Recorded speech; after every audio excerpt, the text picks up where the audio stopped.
Hi everyone, welcome to the latest video on the channel. Today I'm going to be showing you how I painted the Pyromancers for A Song of Ice and Fire miniatures game. Now these are pretty interesting because I used the newer technique that I've not shown on any of the other videos before, and this is called object source lighting, and it came out quite nicely, I think.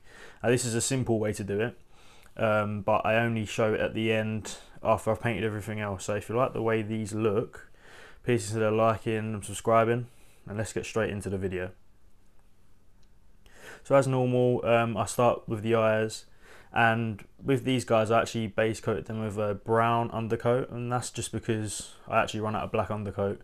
Now you can use black undercoat if you like, it doesn't really matter. So yeah, so when painting the eyes, obviously be careful. Obviously I do them at the start because if you make a mistake then you can correct it quite easily. I didn't actually make a mistake this time, so I'll go straight to the first base colour. I'll show obviously all the colours at the start of the video, so you can check all of them if you want to follow exactly what I did.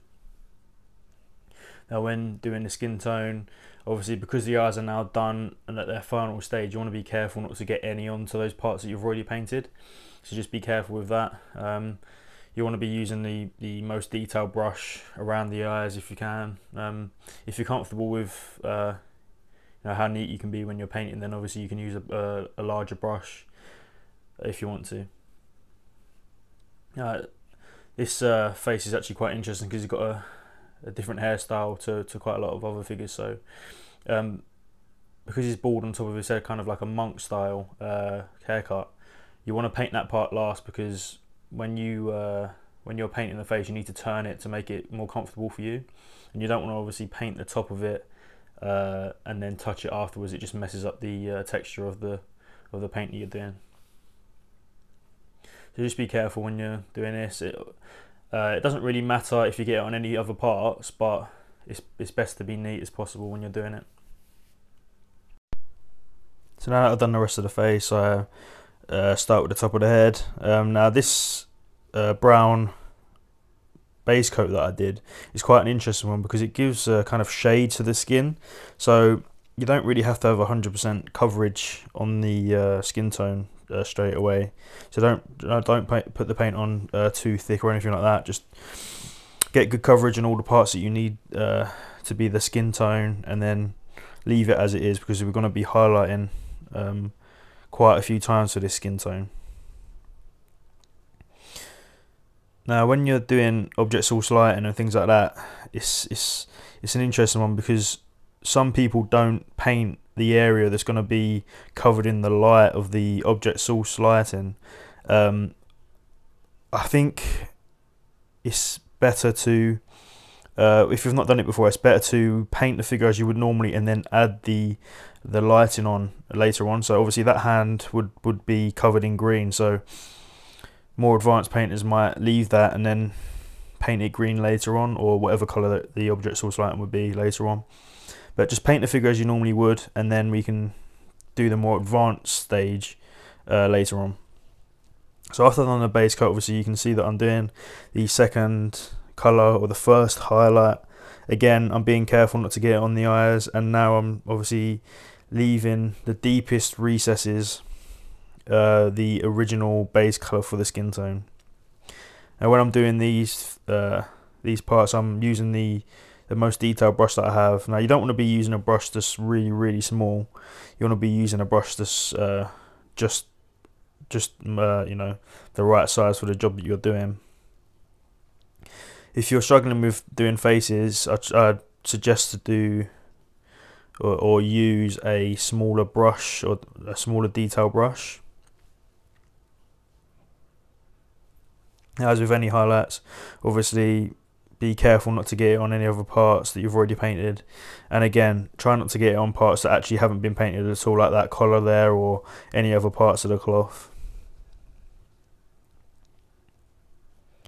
You don't have to go too crazy with this skin colour, because like I said, we're going to be painting over it with the object source lighting anyway. Now because it's obviously up to you whether you want to do lots of object source lighting or not, it is good to paint the figure as you normally would, because you might decide after that you like the colours that you've already put onto the figure, so you don't want to go too over the top with object source lighting.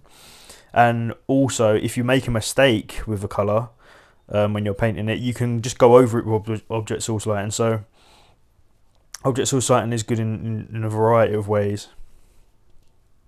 Again, I do the face and the hands first before I move on to the top of the head, and then make sure that all of the parts that need to be highlighted are highlighted before moving on to the next part. It's always good to check to make sure that all the parts are done before moving on to the next step. And once that's done and dried, make sure the stage is properly dry before you do anything else. This is the second highlight now. As mentioned earlier, obviously I have put up the paints that I use for this figure at the start of the video, so if you want to, you can stop the video and go back to that part and see exactly what colours I'm using.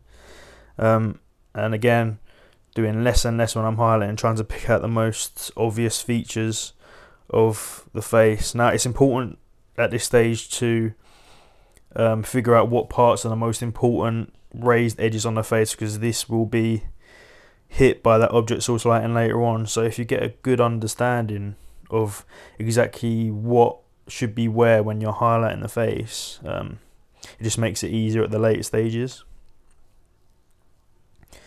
When I do faces, you'll notice that I do quite a lot of highlighting on them. Now this is because I think that faces and skin tone should be painted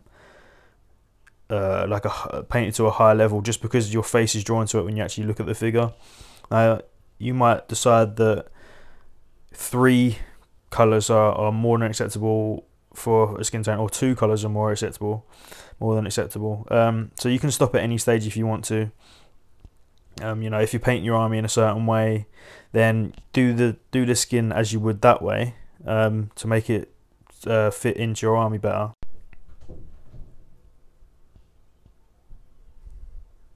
When doing any highlights, obviously don't forget to turn the figure to make it as easy as possible for you to paint.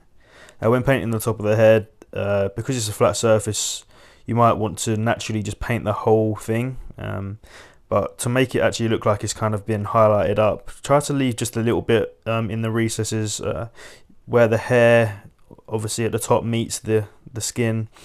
Leave a little bit of that recess colour there, but don't go too crazy with it, because it will look like he has some kind of, you know, weird halo on his head or something like that. So just be careful when doing that.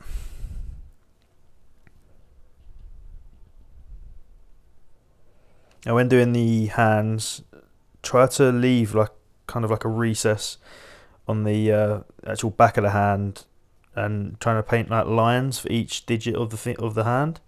It just makes it look like there's more definition. It's a nice tip when painting hands.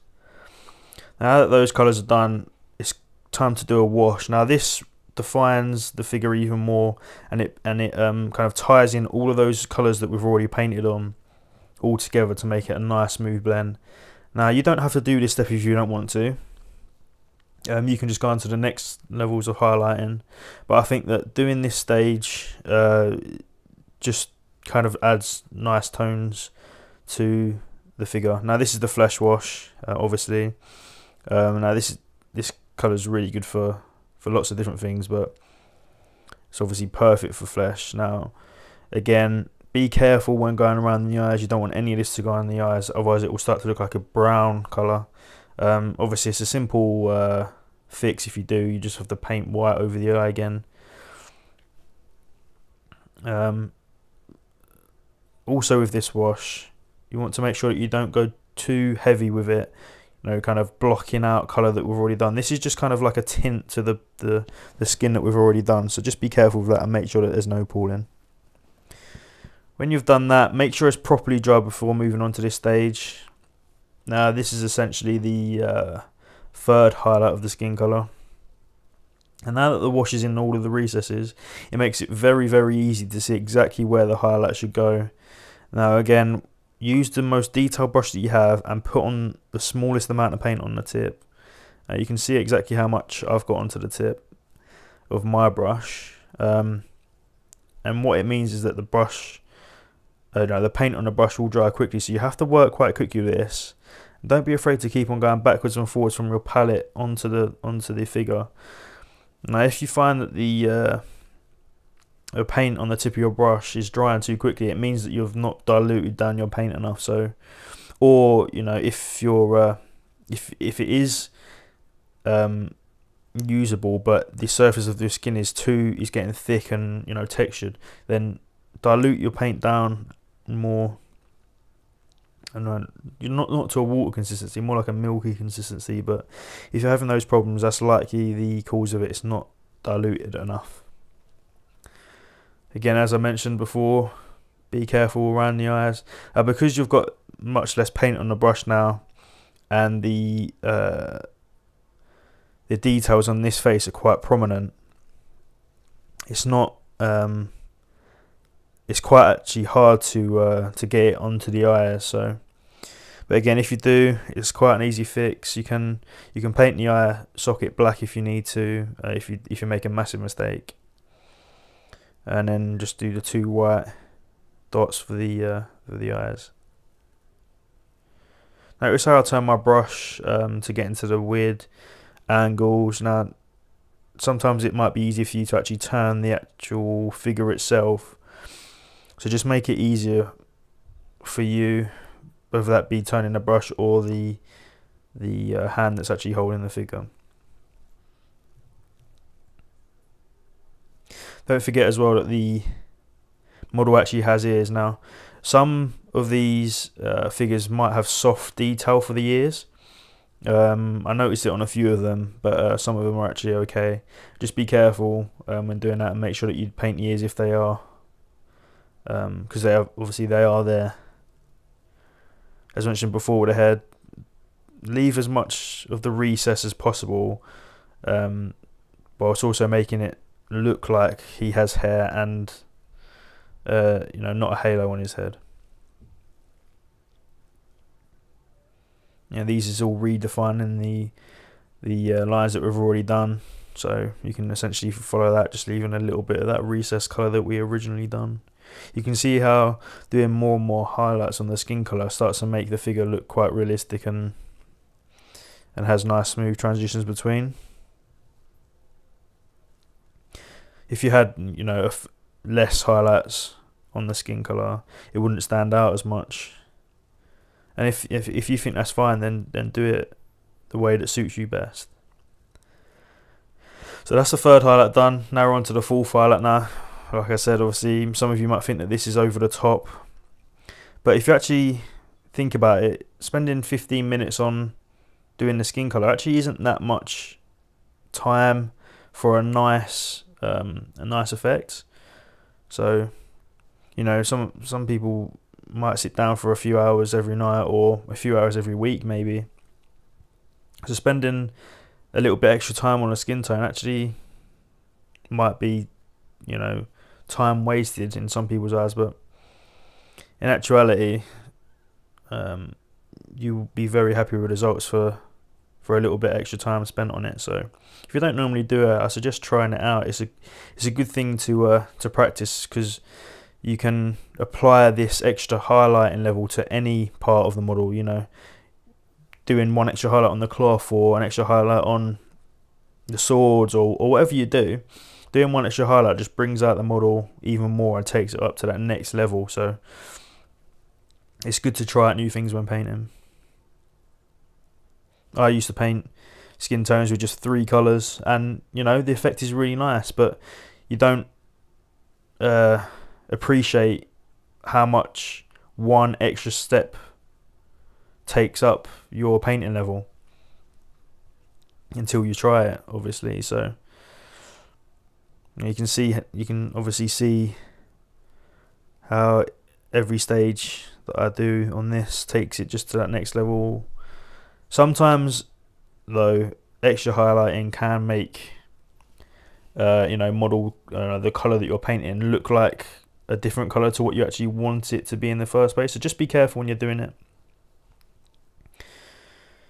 And that's that stage done, and we're going on to the final stage now. Now this set of colours that I'm using for the skin is the set that comes you know, you buy the set out as it is. So this final highlight is nearly white.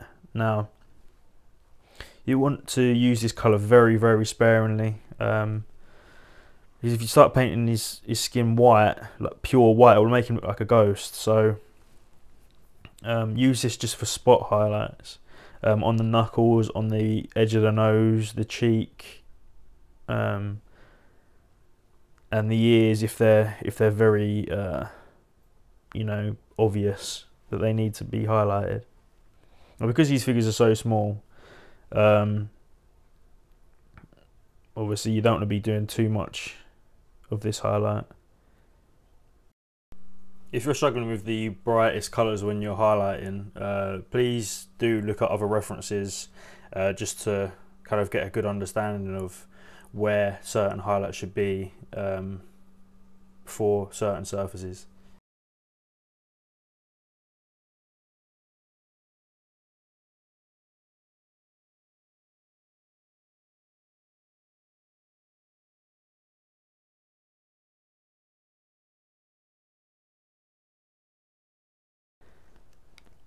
So the next stage is the red.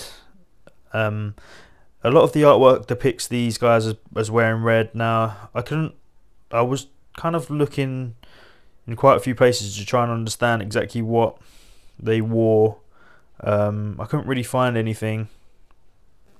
As soon as these aren't actually Lannister men, I didn't understand why they were wearing red, but I wanted them to tie them with my army. So I did use a red, but I used a darker red in comparison to the rest of my Lannister, you know, guardsmen and halberdiers.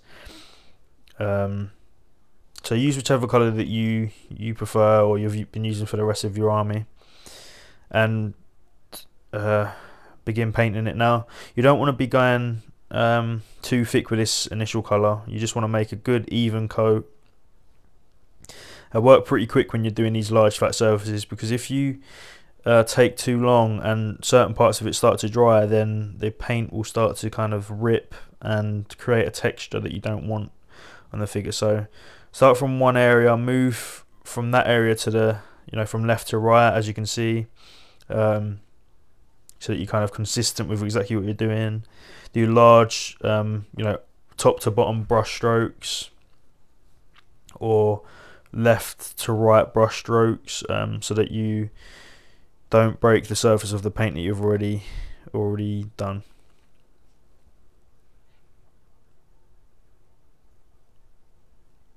As always, when you're painting, especially with a larger brush, be careful on or near parts that you've already painted, especially because you spent, you know, 10-15 minutes on this skin tone. You don't want to be messing it up, so just be careful, take a bit of time.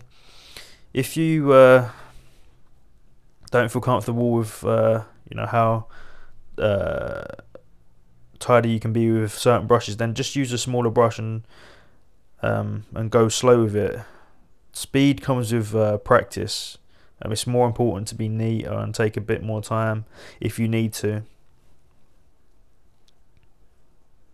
You can notice that I'm not painting the sleeves on these guys. I didn't want to do them all completely red. I was originally gonna do the cloak and that a dark red, and then the sleeves a bright red, but I didn't want them all to be red because they're not actually Lannister men, so I left that and decided to do a different colour just to make them pop a bit more. So do it as you like. You can copy me if you like. I think doing the sleeves and the kind of collar, a different colour, makes the figures look quite nice, because the figures actually aren't that dynamic. So once that's done and dry, or relatively dry, you can move on to the next stage. Now I decided to do purple here, just to add a nice bit of colour in. Because of these are the Alchemist Guild, I think making them look like kind of warlock, or, you know, kind of mysterious looking wizard type, you know, essentially a wizard type guild. Purple and red actually is a nice complementary colour, so I decided to do that. I've not used this colour in the rest of my army, so they will look striking in comparison to the rest of the army. But just be careful not to get it on parts you've already painted. This purple doesn't have great coverage. You might not be able to notice it super well in the videos, but you can see kind of a bit of the undercolor, like the brown undercoat, once the color's dry. Now, don't worry too much about this if you're copying me with the color scheme, because what we do after kind of ignores that problem anyway.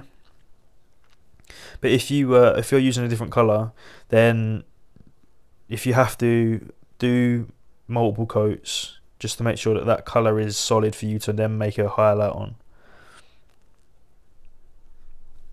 So I'll do the sleeves, and don't forget to do the collar as well, because I feel like that collar isn't the same, is the same part of garment as the under kind of shirt that the sleeves are part of. So now you can do that the same color as the actual cloak part. I don't know what type of clothing that actually is called, but yeah, you can do it the same color as that if you want to, but I think making that a purple the same as the actual sleeves makes more sense than doing it red. You just make sure you don't forget that, and obviously turn the model to make sure that you get into the deepest recesses. Again, you can see the collar actually goes down past his neck and into the actual garment, so that makes me even more confident that this is the same part of clothing as the actual sleeves are part of. Again, make sure that you do all of it, trying to be careful of the red that you've already done and the skin that you've already completed. Again, make sure that's properly done, and now we can move on to the next stage. Now I decided to actually wash this all with purple, obviously not the skin tone, but the whole lot that we've just base colored there, the red and the purple. Now when I did the other models of this unit, I did actually originally just do purple on the purple sleeves and collar, but actually once it dried, I decided that doing the purple wash on the red actually kind of ties in the red to the purple and makes it less it just ties the model in all together, which I think works really well. Now, you don't have to do this if you don't want to. Now it is important not to get too much pooling on this red. You just want the red to have a kind of purple tint to it, so make sure that there's no pooling at all on the red. And as I mentioned earlier, the purple wash over the purple kind of ignores the fact that the you can kind of see the base color brown underneath the purple, so there was no need to do two colors, two layers of the purple, because this wash will negate that anyway. Again, when using a wash, be careful not to get it on the skin that you've already painted, and make sure there's no pooling in any of the elbows and anything like that. You have to be careful around the collar parts, because that's very, very close to the skin. So what I do is I only put the smallest amount of this purple onto the brush and move it around into the parts that need to be covered by it. This is just the tint essentially. It's not the darkest wash, but it's a very nice colour to kind of darken down those base colours, ready for a nice highlight of the colours to come on the red and purple. And make sure that is properly dry. Again, I'll say it every single time when doing washes, make sure the area is properly dry before moving on to the next part when you've done a wash, because if you get any part of paint into that wash, it will mix all together and make the recesses bright, and it's just a big mistake. So don't do that. Make sure you spend enough time leaving the models to dry before moving on to the highlight. And when you're using one model, obviously it takes longer for you to dry because obviously you have to just wait for that one model. But when you're doing a whole unit, by the time you've got to the last model and washed that, the first model might even be dry by the time, so you can start highlighting that and move on to the next model and so on and so forth. But anyway, moving on to this highlight stage, I actually used the original color of red to redefine the lines that we want to be highlighting. So you can miss this step if you want to, but I think doing this first red again, like the base color red, as essentially a first highlight, makes the color seem more smooth. The transition looks a lot better, a lot less harsh. You know, on these dark reds, you don't want to have a super harsh highlight because it just looks a bit unrealistic. So just be careful when you're doing the highlights. You can see how subtle it is, but it makes a lot of difference in the end of the model. So just take your time. There are quite nice lines of detail on these, you know, on this clothing. So it's not super complicated to see exactly what you want to do with the highlights. And because this color is the first base color, if you make a mistake, it's quite forgiving. So you know, you can be a bit you know, less careful with it, and it will still look really nice. Obviously, when highlighting, you still want to have a bit of that original dark color underneath in the recesses, so don't go really over the top and cover all of the parts that, you know, you painted originally, because it just defeats the point of the wash in the first place. And again, on the back here, you can see these really nice lines of detail where the creases are, and that's the first redefinition part done.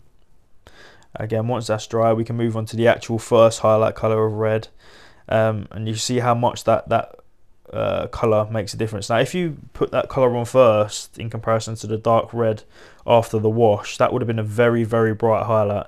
But now, once this red actually dries, and you can actually see how it creates a nice smooth transition of color, it makes it look less harsh and more realistic.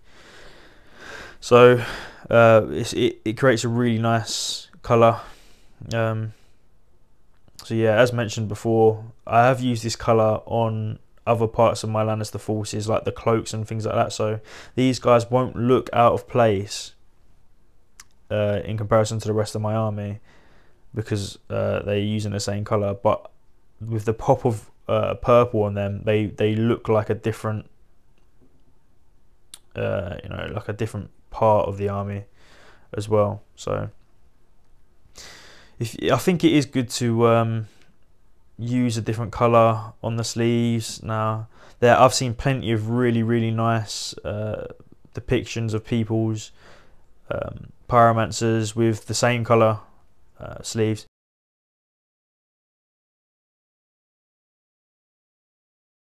The point I'm making is you can paint these models however you like, and if you want to, add a colour that's not in the rest of your army on them to make them look even different, to make them stand out even more, because these models don't have the most dynamic poses, so making them stand out in a different way besides them having dynamic poses is you know, is best achieved by adding a different sort of colour to them. Obviously object source lighting makes them stand out because it looks like they're actually glowing, but besides that effect, you can use other techniques to make them look nice on the table. Now notice how when I'm highlighting this part of the red cloth that I'm using really quick brush strokes to kind of feather out the lighter colour into the darker detail to make the transition smoother. Now on large flat surfaces like this, feathering out makes it a lot easier to highlight in comparison to certain edges. Now if you edge highlight or try to edge highlight on a flat surface, it's just not, you can't edge highlight a flat surface, so using a feathering technique creates a nice blend on a flat surface without making it look really out of place.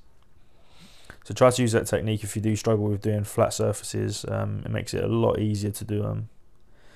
You can see exactly how I'm doing it there, and by feathering it out you can also see that original dark colour underneath it as well.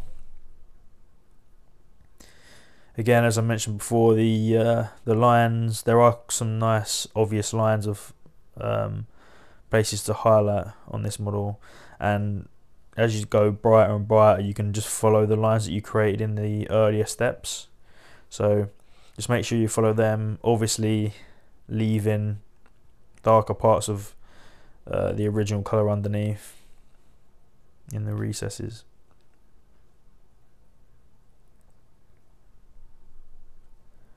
You can see obviously I'm doing the quick brush strokes there again, not got too much paint on my brush, so that I'm not overpowering the original colour. Now with this colour it's the final highlight now, and I'm doing just the most prominent edges. Now this is a very subtle highlight, but it makes quite a lot of difference on a dark red colour, so you don't want to overpower the dark red with this super bright red highlight. To just use it sparingly. You can see how much of a difference it actually makes there. Just do this on the actual most obvious edges now. You don't want to be feathering this out onto the large flat surfaces too much, because it will just look out of place. So you can see how I turn the model there to see how the light bounces off the edges, so I can see where I should be placing that brightest highlight. So use that technique if you want to, and you can use this on a lot of different surfaces. It works best on metallics, but if you have a good light setup, you can use the same technique on almost all of the other surfaces that you're painting as well. Again, as mentioned before, follow the lines that you originally created with the earlier highlights to make it easier for you on these steps. With that, the red is done. Once the red is done, we can move on to the purple now, and because this is a quite bright colour, you don't want to go too over the top with highlight, so try to do the edges first to see exactly how the colour actually will show up when it's highlighted, so you can kind of get a good representation of how bright this will be before moving on to the larger flatter surfaces. Now I decided that this, although this is a bright colour, it's not like overpowering in comparison to the red, so I do kind of go quite bold with the highlights, only leaving the most darkest recesses the original colour. Again, this is obviously an effect to make the model pop more, stand out more on the battlefield. Now you can paint it as much as or as little as you like, or highlight as much or as little as you like. Now when doing the highlights of colour with three colours, so the base, the first highlight and the second highlight, you don't want the first highlight after a wash to be too subtle, because it will just make the dark parts of the cloth look too dark, and the highlights will just be too sharp, and it just won't look great. So with the first highlight, try to go a bit bolder with it, so that the darkest recesses look dark, and then the majority of the surface that you're painting has the first highlight colour as its main colour, and then as you see now, the last highlight colour will be the most brightest edges of that surface. So again, when highlighting, be careful not to get it on any of the parts that you've already painted. It's especially important now because we're starting to get to the parts of the model that the majority of this model is actually painted now. So if you make a mistake now, then it will likely be on a part that you've already painted. But again, don't be too annoyed if you do make a mistake when you're painting. Everyone makes mistakes when they're painting. So you know, you won't get better if you don't make mistakes. So just take your time when doing these brightest highlights. Just use the sharpest, most detailed brush that you have, so that the details and highlights are as crisp as possible. You can see exactly where I'm kind of placing the highlights on my model now. If you didn't do a wash, it might not be as obvious to you to see exactly where the highlights are going, but you can see where I'm putting them on anyway. So if you need to, follow the kind of lines that I'm doing for the highlights, and it's quite simple and really nice and effective by, you know, only using 3 colours, how vivid the purple actually looks. Now you can go brighter or darker, or, you know, do more blending and all sorts of things to make, you know, your figure look even better than mine. It doesn't really take much, but you know, I'd count this as a kind of above average tabletop standard kind of level. So simply based on the fact that I do more highlights in certain areas than you would normally do on the rest of the model, like the skin tone. But using 3 colours generally is considered, you know, tabletop standard quality. So once the purple's done now, we move on to the gold trim. You can see there where I make a bit of a mistake, but it's not too much of a problem because I quickly sort it out by just drying my brush and just scooping it out of the darkest recesses. Now, when doing this trim, it's very you have to be very, very careful because it is so you know, so close to the actual surface that you've already painted. So use the smallest amount on the brush, and you can see where I've kind of got my hands kind of pressed together, you know, to make the most stable surface for me to paint on. So yeah, just be careful as you can be on this part. Again, if you make a mistake, you can kind of do like a wash in the recesses, or, you know, like I did there, I kind of scoop out the paint that I got in the recesses. So there's loads of different ways to kind of fix the mistakes that you make, if you make any, but just be as slow as possible on these parts, and again, turn the model to make it easier for you to paint. Don't turn your brush hand in awkward positions because it just makes it harder for no reason. Again, notice how I've only got the smallest amount of brush paint on my brush, so that I can actually control exactly where I want that pigment to go, and also see how slowly that I'm moving the brush once I've got the tip onto the, you know, onto the actual trimming, so that I can just trace it around those areas. Now, I'd say that these parts on the top of the model are the hardest, because you actually have to physically paint those edges. But on the trimming on the bottom, you know, on the flares, you can kind of edge highlight. You can see how I've kind of got the paint on my brush and then kind of drag the edge of my brush, so it kind of leaves that kind of colour on the trimming. Be careful with this. You don't want to get too much paint on the brush, because if you have too much, it will overspill onto parts that you don't want it to be on. So just be careful when you're doing that. Make sure that the gold trimming also goes right to the top of the you know, right to the top as well. You don't want to have like a kind of brown part, or, you know, whatever colour you base coat the colour.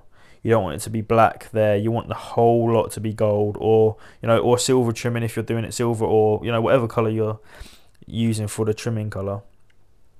Just make sure it goes all the way up and all the way down, so that it's a nice bold, you know, colour to offset the colour of the cloth that you've already done.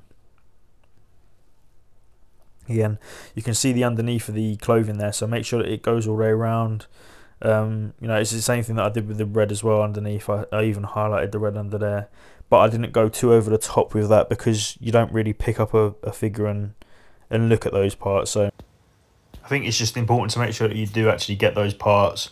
So make sure that you do it, but don't go over the top with getting every single part that you wouldn't actually normally notice normally.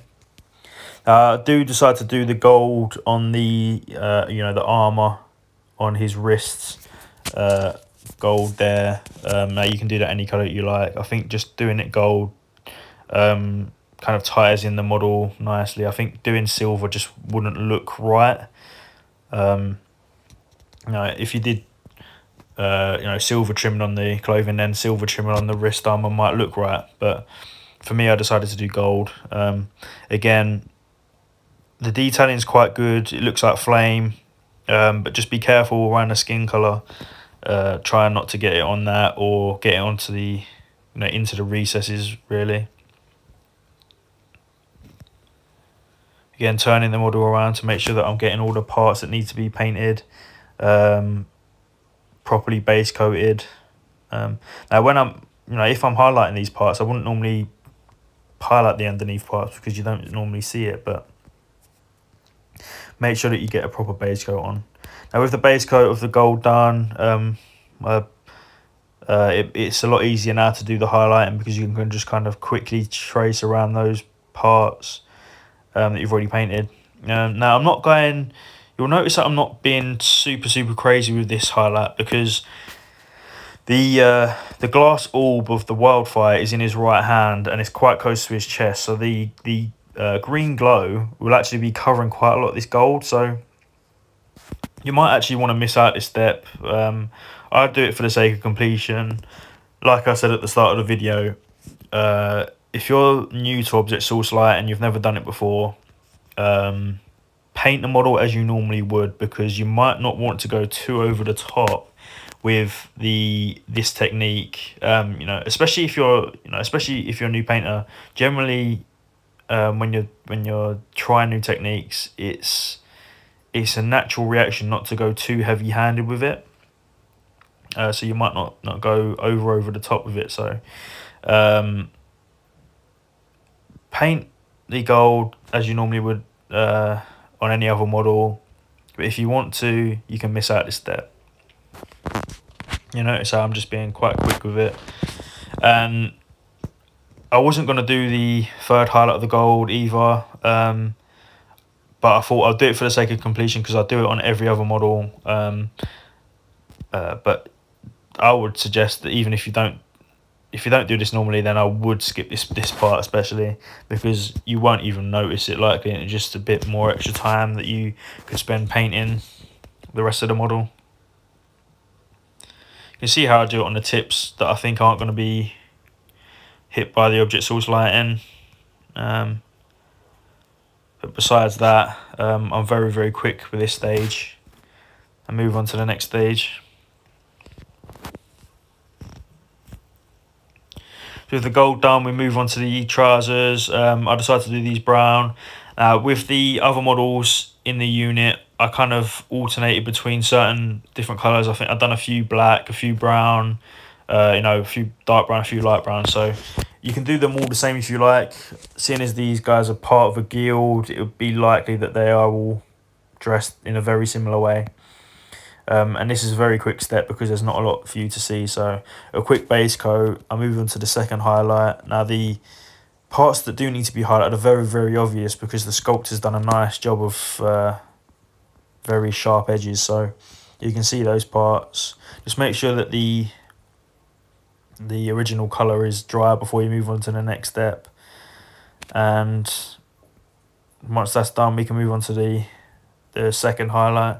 Again, be very slight with this. You don't have to go too over the top of it because you can't even really notice it unless you actually pick up the model and look at his trousers. So yeah, this is a very, you know, 1-2 minute job. So don't go crazy with it. Once the trousers are done, again, move on to the boots. Now with the boots, I decided to go even darker in colour. Again, I've shown the colours at the start of the video. What I'll do is I'll put the names of the areas that are painted with that colour. You know, so I'll do like boots, brown, this colour, blah, blah, blah. So it makes it even easier for you. Now, I do the boots and the armour on his wrist the same colour. I've done this the same on all of my models, for sake of completion and uniformity. Just like the red and the purple on all of them. Just be careful with the brown on the wrists more so than with the boots, because obviously you've painted the purple to maximum highlight and the gold's done properly now, so just be careful with that. I didn't have to do too much neatening up there. So with the base coat done, the same as always, start with the first highlight. With the boots, it's really nice because there's kind of like a really obvious edge for you to highlight in there. It's not the easiest to see on the video, I don't think, but yeah, it's really nice, quick and easy for the boot. So you'll see exactly what I mean when you paint your own ones. But I'm not going over the top with this highlight because you won't even look at it really, but it's good to practice painting every stage in, you know, by doing 2 highlights or 3 highlights or 4 highlights or whatever you're doing when you're trying to make your models look even better, even if you don't normally look at those parts.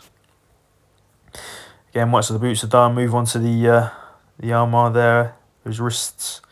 I'm not going over the top with this either, really, just the most prominent edges. Because the brown's so dark, I don't want to go too over the top with it. And again, once the first highlight's done, we come in with the last highlight.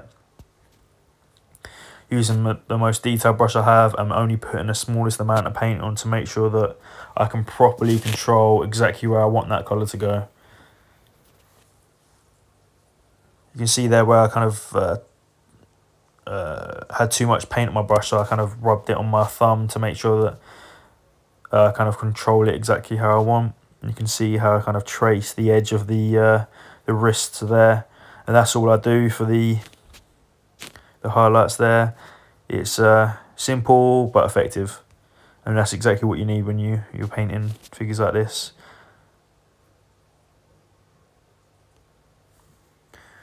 With the brown on there done, we come on the final brown parts, which is the belt. Now, if you've watched any of my other videos, you'll notice that I've kind of used the same colour for the belt, or belts, in all of my videos. This just ties in units in the army in a subtle way.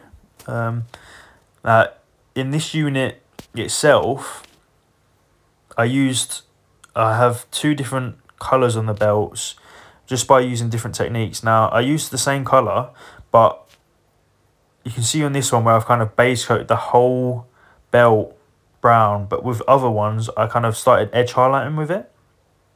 So you can use the same colour, but paint it in different ways to get the same... you can get different colours with the same... different effects with the same colours. So paint it however you like. You can see how it's very quick and effective. Paint the base coat. Now this is the first highlight. You know, edge highlighting now. Again, because this is close to the parts that I've already painted, you have to be careful with this. Leaving the middle part darker so that it actually looks like it's shaded. Very simple. This is the final highlight now. Again, smallest amount of paint on your brush is very important to make sure that there's only a little bit of paint on your brush when doing the very brightest highlights, so that you can control exactly where you want the paint to go. And because this is on the edge as well, it makes it even more, even more important to be accurate with it, so that you leave the initial highlight underneath as well. So the majority of the model is basically done now. All that needs to be done is the hair and the object source lighting. I do decide to do the belt now, the belt buckle silver, but I only do it one base color because this is going to be more or less covered in object source lighting. So I do it for sake of completion, because if I don't go too over the top with object source lighting, you will still see that silver on that belt buckle. So it's good to just do it just in case you don't want to go too over the top with object source lighting. I decided to do the hair like a kind of greyish colour, but not too grey that it makes him look super old. But be careful here, because as mentioned when we was doing the skin colour, you don't want the hair to look like a halo around his head. It just won't look right. So what I'm doing around the edges that are close to the skin, you know, on the top and the bottom, is kind of making a kind of rough base colour instead of doing a smooth line. So you can do this technique if you like. It's a good way to make sure that the skin and the hair kind of tie in nicely. So with that base colour done, the same as any other colour, I'll come in with the first highlight. And the hair detailing is average on these models. You can kind of see the lines which are trying to depict the actual separate strands of hair or whatever. I kind of just be careful, kind of paint one line, leave a little bit, a gap of the darker colour underneath, and then move on to the next line, and so on and so forth, so that it starts to look like the hair has some kind of shading on it. It's quite simple, quite effective. Focus highlights more onto the top rather than underneath on this part, so it actually looks like there's kind of some sort of lighting from above. Just makes it look like more more realistic. With that stage nice and quick, we move on to the final highlight, again following the original lines that I did with the first highlight, and just doing less and less, so I'll leave some of that initial highlight one there, so that it looks like a transition of colour. Because this colour is quite bright as well, you don't want to be doing too much of it on the hair, so just be careful with it. And this relates to any other colour that you're doing on the hair as well. That is essentially the whole model done. Now this is the fun part. I've put the palette here now so that you can see exactly what I'm doing with the paint. It's not the most focused, it's not super focused on the palette, but it's focused on the model, which I think is more important. Now you can see what I'm doing is I'm focusing on the actual orb itself first. Now I'm doing this a bold colour first, because that is what you want the colour to be. That's the main brightest colour, so you want the colour to be emanating from that source of light. So what I do is I get that base colour and water it down to a not super watery consistency. You can see the kind of consistency that I have it on my palette there. Put a little bit on the tip of my brush and kind of quickly brush it over the surface that I think that is going to be hit by the light from that source. Now you don't want there to be loads and loads of pooling in the recesses now. If there's too much pooling in the recesses, it's likely to be one of two things. Either the paint is too watery, or you have too much paint on your brush. So just be careful of those things. And yeah, begin just this stage is just to kind of create an initial kind of idea of where you want the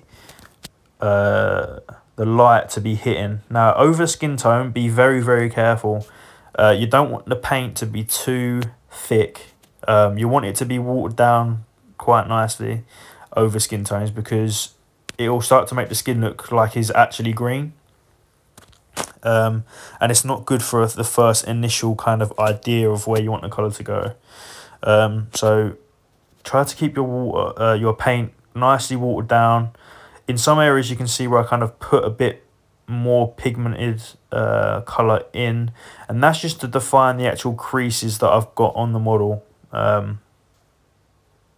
You can see how I'm kind of moving quite quickly with this colour to represent the light hitting those main edges. And obviously you can see where that hand is essentially all completely green, which makes sense. Obviously, the green be brightest on his hand. Now, I let that colour dry, so I can get a good sense of exactly how the glow looks, and I come in with the same base colour again and redefine the edges that are gonna be hit by the light the most.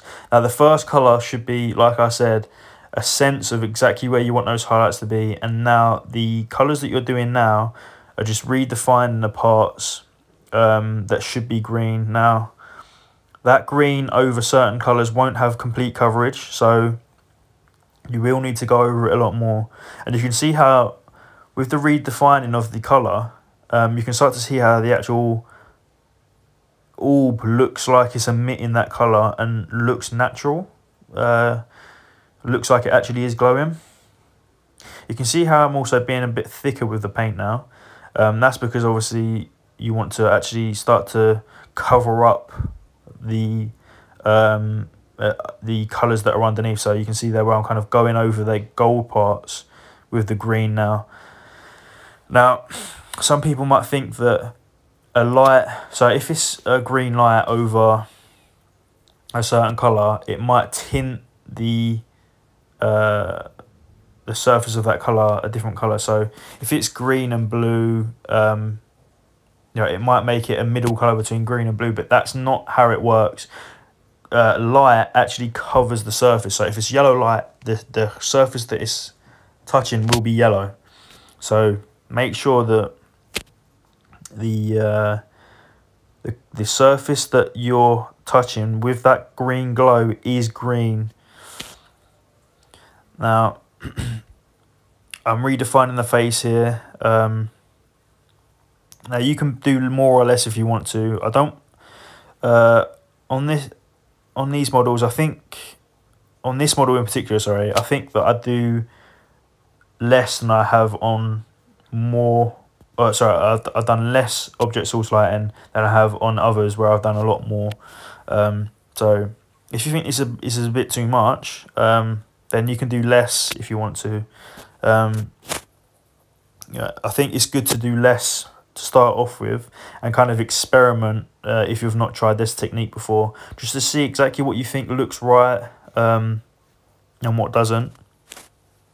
It's a really fun technique actually. I've not really done it before. I've done it. I'd say that these are actually the kind of first proper tries that I've done. So, you know, I'm not saying that this is the best way to do it. I think it's just a nice way to do it with a brush. This for beginners really. So now you can see on the palette I'm starting to mix the base colour with the first highlight colour, and you know, it's essentially a 50-50 mix. And then you can see there where I kind of put a decent amount of water in, so the paint is quite you know, not thick or anything like that, and clean my brush off and then get enough onto the tip to start to actually redefine those edges, you know, those brighter edges now. Now notice where I'm putting the brighter colour on. It's closer to the source of the colour that's being emitted. So now this brighter colour is going to be on the top surfaces now, the closer edges that are, no, the edges that are closer to the orb of wildfire. Now the hand will be very bright, obviously, so I'm being less careful with the highlights on the hands there. But with the edges of the kind of trimming on the gold on the chest parts there, I'm being careful not to get it into the darkest recesses. If you're struggling with you know, putting these brighter highlights in certain areas, then move to a smaller brush. It makes it a lot easier by using a smaller brush. So yeah, if you're struggling with that, just go back to a smaller brush. Now this clip is actually quite long because I go backwards and forwards between darker colour and lighter colour. And this is why I wanted to put the palette on for you to all see, because I wanted you to exactly understand what I'm doing with the colour when I'm painting. So when I go back to a darker colour, it's to redefine an area that is hit by light, but shouldn't be super bright because it's not close to the source. So here now I am using the actual first highlight color by itself. As you can see how much of a difference it makes. So you have to be careful now and only do it as you would when you're highlighting edges on any other part of the model. So I think here maybe I should have started to go with a slightly more detailed brush, but I kind of manage with it. But with these super bright highlights, just be careful and subtle with them. Now you can see the brightest color on my palette there is white, but I'm not going to that color. I'm actually going to that kind of neon green color as my brightest color. That's going to be the color of the source of light. So you can see how I'll see which kind of stage I'm trying to aim for. So you can kind of be a bit lenient with this first actual highlight color by itself. Notice how when I move on to the next stage of highlighting, I paint fully the glass orb of wildfire, because that should be the brightest thing on the model, because that is the source of the light. Again, redefining those lines that I've placed earlier. Just leaving less and less of those darker colours in the recesses so that it actually looks like a glow that's emitting from that source. So you can see how I kind of go back, look to see whether I'm happy with the colour that I've made, and you can see how I kind of do the edges of that purple there, because those parts will be hit by that light. Now I decided to go a bit brighter on the face here. You can see how it kind of covers more of the left side of his face and the top of his hair on the left side of his face, and not the right side. It does touch a bit of the right side of his face, but not as much as the left side. So again, if I think the part's too bright or missing a bit of colour, then I'll go back in with the darkest green that I started off with to just redefine those parts that should be hit by that glow. This stage is important to kind of do whilst all of the colours are still relatively wet, so that you can kind of blend in the colours nicely. Now this is a new clip. I've let the colours kind of settle so I can kind of get a real representation of what I want to see. And I start to mix the first highlight colour with the second highlight colour now. Again, 50-50 mix like I did originally. Mixing water so that it's relatively smooth colour. And you can see how I've kind of swapped now to a properly detailed brush and wipe off the excess so that I've not got too much now, because I want to start to be really subtle with these highlights. Again, I'm focusing with these brightest highlights on the areas that are most, that are closest to the source, which is that glass orb in his hand. Now, if you're struggling with kind of what you're trying to do with this, I suggest painting the source of the light first, so that you can kind of get an understanding of exactly what you want to do with the colour. You'll see the effect that I'm creating more when I actually paint the wildfire in his in the glass, that solid bright colour. You can see how this stage is actually very subtle. So you can keep on going over the surfaces with the same colour more and more once the surface is dry, to get a more prominent colour. You can see here now that I've painted that orb now, and because it's brighter than everything else around it, it looks like it's the actual source of the light, but it's still not super realistic, because the colour of that source of light should still be on other surfaces of the model. So again, I go over those parts that are closest to it to represent the fact that the light is actually hitting those most sharp edges and leaving the darker parts in areas that are kind of underneath and further away from that source.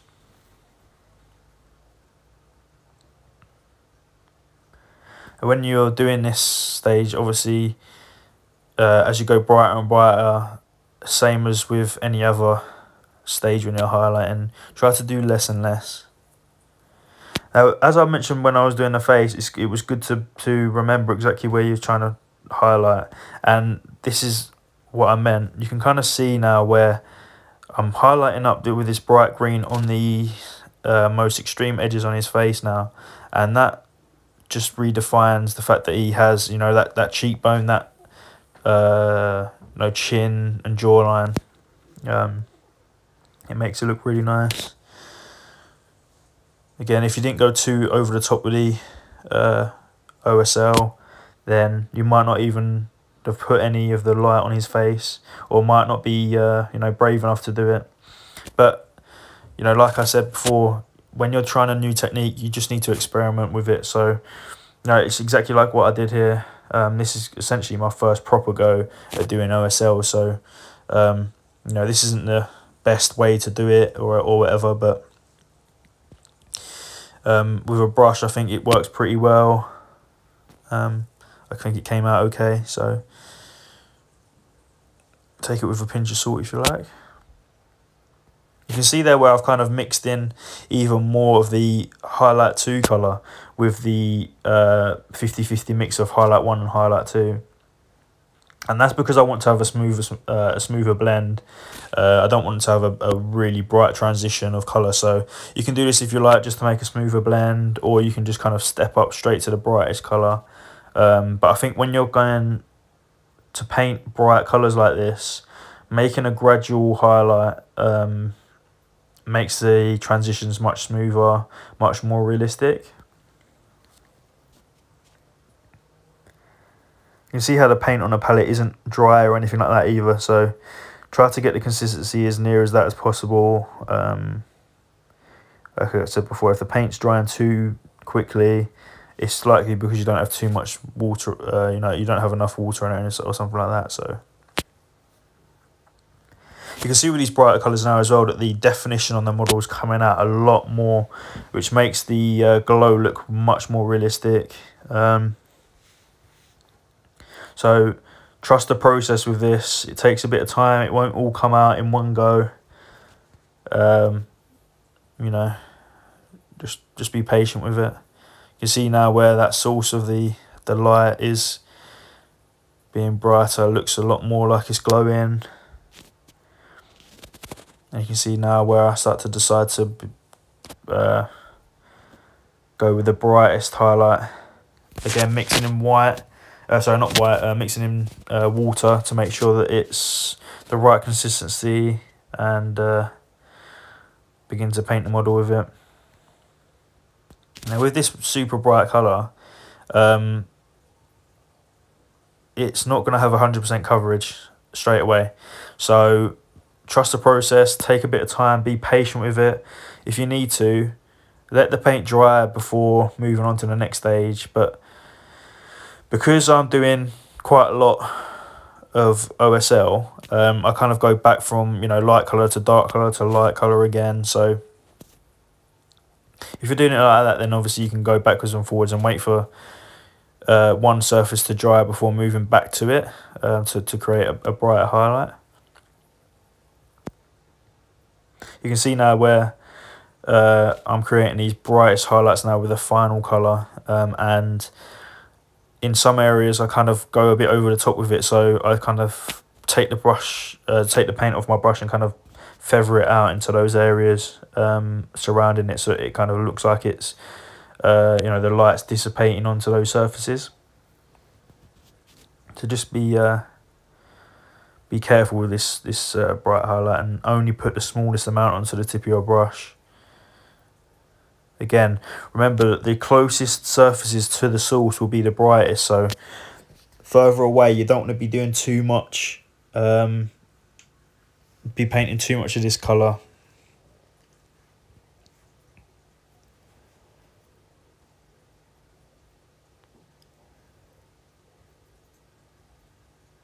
Like I said before as well, I painted the belt buckle silver, and you can't see any of it now.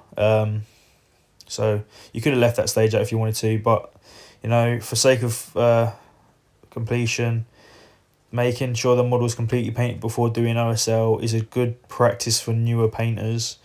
Again, if you're more experienced, you might notice, you know, you might look at parts and go, well, that part's going to be covered by you know, OSL later on, so I'm just going to leave it out, and that's perfectly fine. But I think if you did leave a part and then decided that OSL wasn't going to touch it, then you'd have to go back and it would just, you know, be harder work. So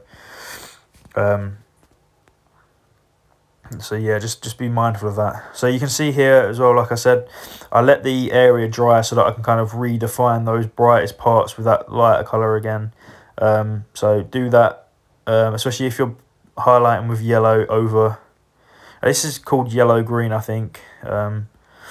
So it's essentially yellow, but when painting yellow, obviously it's not got the greatest coverage, so you need to let it dry and then go over it with a second layer or third layer if you need to redefine the brightness of that colour.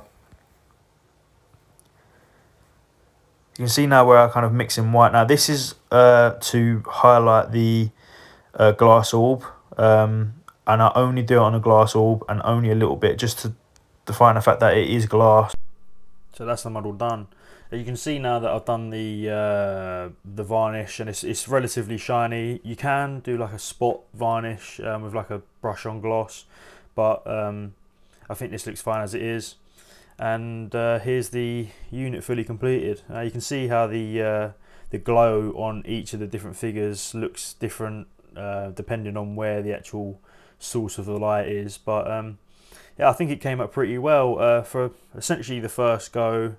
And with a brush, it came out relatively nice, and I think the purple and red suits the model. So if you like this video, please consider liking and subscribing, and I'll see you in the next video. Thanks.